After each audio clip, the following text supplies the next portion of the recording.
Thank you. Thank you. Yes, it is true that I am a Stanford graduate. Don't hold that against me, okay? My son goes to Cal, so I have some link to Cal. It is really an honor to speak at any TEDx, but to open one up is really, really special. So last night I told my wife, of all places, in your wildest dreams, did you ever think that I would open up TEDx Berkeley? And she said, honey, you're not in my wildest dreams. So, welcome to my life. Welcome to my life. The theme of thinking and defining and creating is all about innovation. So my talk is about the art of innovation. I use the top 10 format. That's because I've seen so many high-tech speakers. And I'll tell you, most high-tech speakers suck. So I figured out very early in my career, if you use the top 10 format, at least the audience can track progress to your speech. So if they think you suck, they know about how much longer you'll suck. So I have 10 key points for you. So I worked at Apple. I've been a venture capitalist, an entrepreneur, an advisor to Google. I've done a lot of things, and I've learned a lot about innovation, which I would like to pass on to you now so that you may go and change the world. Okay? This is my top 10 of the art of innovation. It starts with the desire to make meaning as opposed to make money. Making meaning means that you change the world. And I think you'll notice that if you happen to change the world, you will also probably make money. But if you start off with the sole desire to make money, you probably won't make money, you won't make meaning, you won't change the world, and you will probably fail. So my first thought for you is determine how you can make meaning. How can you change the world? Here are some examples. With Apple wanted to democratize computers. They wanted to bring computing power to everyone. That's the meaning they made. With Google, they wanted to democratize information, making information available to everyone. With eBay, they wanted to democratize commerce so that anyone with a website could stand toe-to-toe with any other large retailer.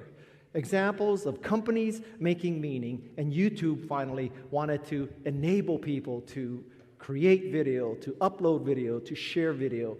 So this is an example of the company and the kind of meaning they made. And as you know, they all made this kind of meaning, and they've been highly, highly successful. So what I noticed in my career is that if you truly want to make meaning, it's the first step towards innovation.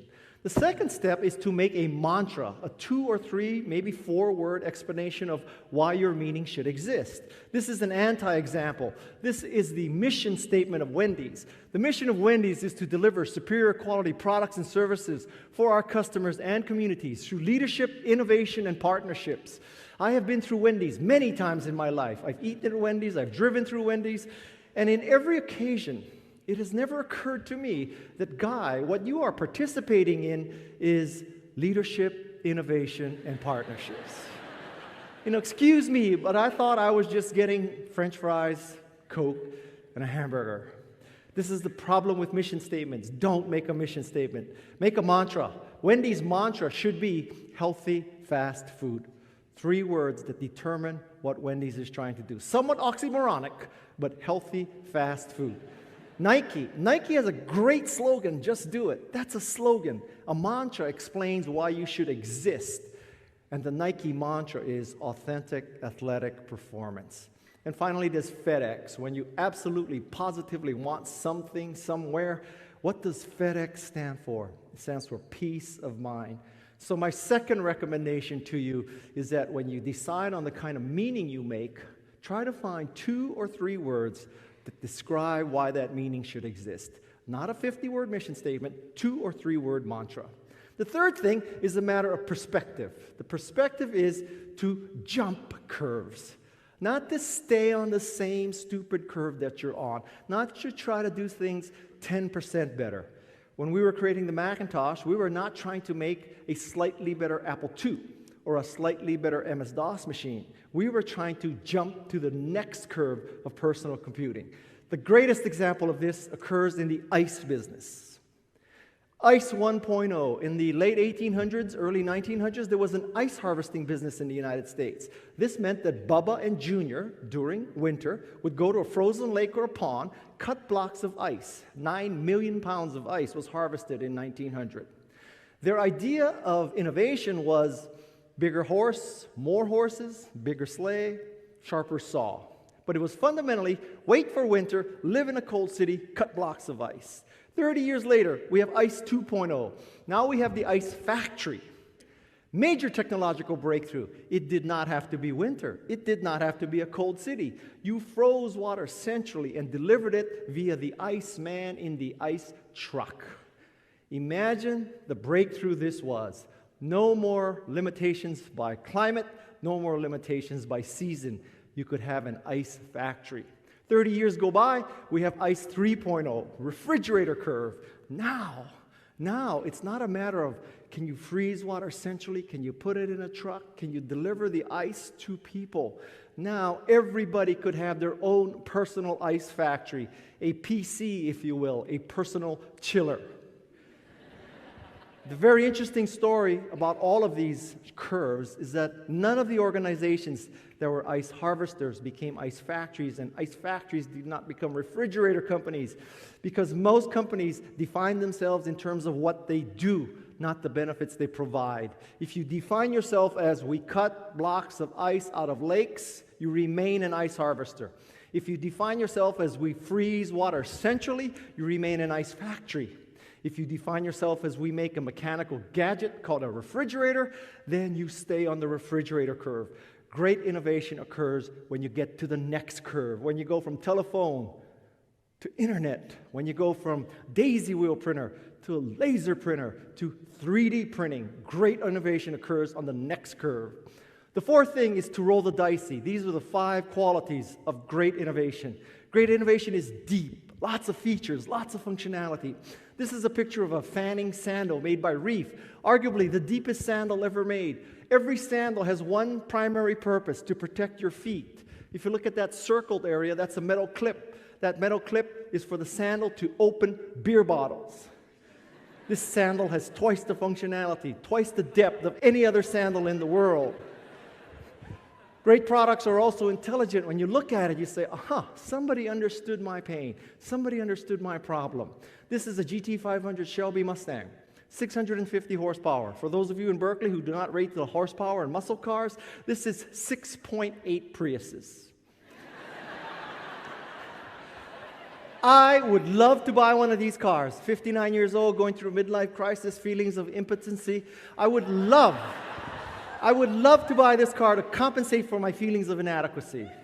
However, I have 2 teenage boys. One's 18, one's 20. And I know that no matter how carefully I plan it, there may be instances where they may drive my car. And the thought of them in a 650 horsepower car is immoral. I learned, however, that Ford makes a very intelligent product called the My Key. And what the My Key enables you to do is program the top speed of the car into the key. Very intelligent product. Great products are also complete. It's the totality of the product. If the software business, it's not just the software. It's not just the DVD. It's the webinars. It's the documentation. It's the Android developers. If you have if you have an Android phone, it's the iOS developers. If you have an iOS phone, it's the totality. Great products are also empowering. They make you more creative, more productive. They enhance you. They change the meaning of your life. This is a picture of a MacBook Air. If you use a Macintosh, it becomes one with you. It makes you more creative and more powerful, more productive. Windows, you have to fight. You have to wrestle Windows to the ground. You need to defeat Windows. And finally, great products are elegant. Somebody cared about the user interface. So as you go through life and you're trying to jump curves, ask yourself, am I creating something that's deep and intelligent and complete and empowering and elegant? Am I rolling the dicey? The fifth thing is I stole something from Bobby McFerrin. He had a great song, Don't Worry, Be Happy. But what innovators do is don't worry, be crappy. Which is to say, when you have the first refrigerator, there may be elements of crappiness to it. When you have the first laser printer, there may be elements of crappiness to it. When you had the first Macintosh, thanks to my efforts, there was no software, there was no hard disk, not enough RAM, too slow a chip, lots of elements of crappiness to it. But if you waited for the perfect world and you waited till the chips were cheap enough and fast enough and everything was in place, you would never ship. And I learned a very valuable lesson. Don't worry, be crappy. When you have jumped to the next curve, it's okay to have elements of crappiness to your revolution. I am not saying you should ship crap. I am saying that you should ship things that are revolutionary, innovative, on the next curve, that have elements of crappiness to it. Biotech people, ignore this slide. Number six. Number six is to let 100 flowers blossom. I stole this from Chairman Mao, although it's not clear to me he ever implemented this.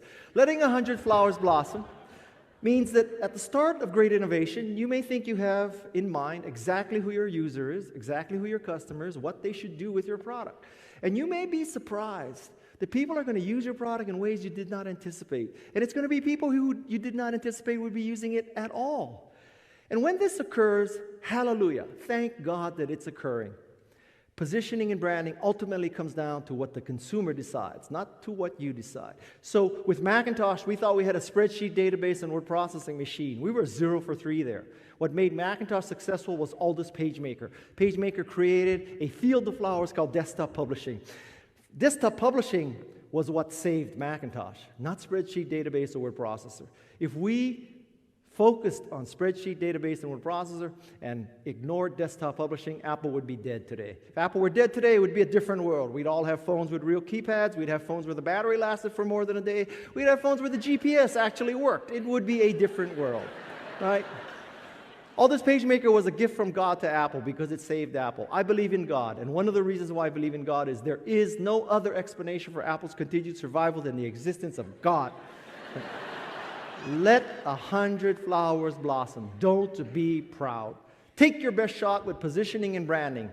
But then when customers use your product, if they say it's a desktop publishing machine, hallelujah, declare victory. It is now a desktop publishing machine. Number 7, polarize people. Great products, great services, great innovation polarizes people. This is a TiVo. People like me who travel a lot, I love TiVo. We have 4 TiVos in our house. I need to time shift a lot of TV. I love to watch TV. Now, there are people who also hate TiVo. People who hate TiVo usually work for large brands and advertising agencies because people like me, we watch advertising 1 day a year. About a week ago, right? We watch Super Bowl ads. The rest of the year, we're fast-forwarding through TiVo, with TiVo through ads. Great products polarize people. If you're an agency, you hate TiVo. If you're me, you love TiVo. You can love or hate a Harley-Davidson. You can love or hate a Macintosh. You can love or hate an iPhone. I'm not saying that you should intentionally piss people off, but I'm telling you that great products polarize people. Don't be afraid of polarizing people. Number 8 is churn, baby, churn. This is stolen from the Black Panthers, who said burn, baby, burn. But what innovators in business do is they churn, baby, churn. They take version 1 and they make it 1.1, 1.2, 1.3, 1.4, 1.5, 2.0, the hardest thing in the world. Because to be an innovator, you need to be in denial. You need to be in denial because the naysayers are going to tell you it can't be done, it shouldn't be done, and it isn't necessary. You need to ignore those people. But as soon as you ship, you need to flip that bit and start listening to people and churn your product. Change it, and keep evolving it. Number 9 is all the marketing you need to know. It is to niche thyself. It's a very simple chart. On the vertical axis, we measure uniqueness. On the horizontal axis, we measure value. This is a 2x2 matrix. For those of you, when you graduate, if you go to work for McKinsey, you'll be charging $5 million for people to figure out that they want to be in the upper right-hand corner of this chart, okay? Let's go through all corners. In the bottom right corner, that's where you have something of great value, but it's not unique. There, you have to compete on price. This is what I call the Dell corner.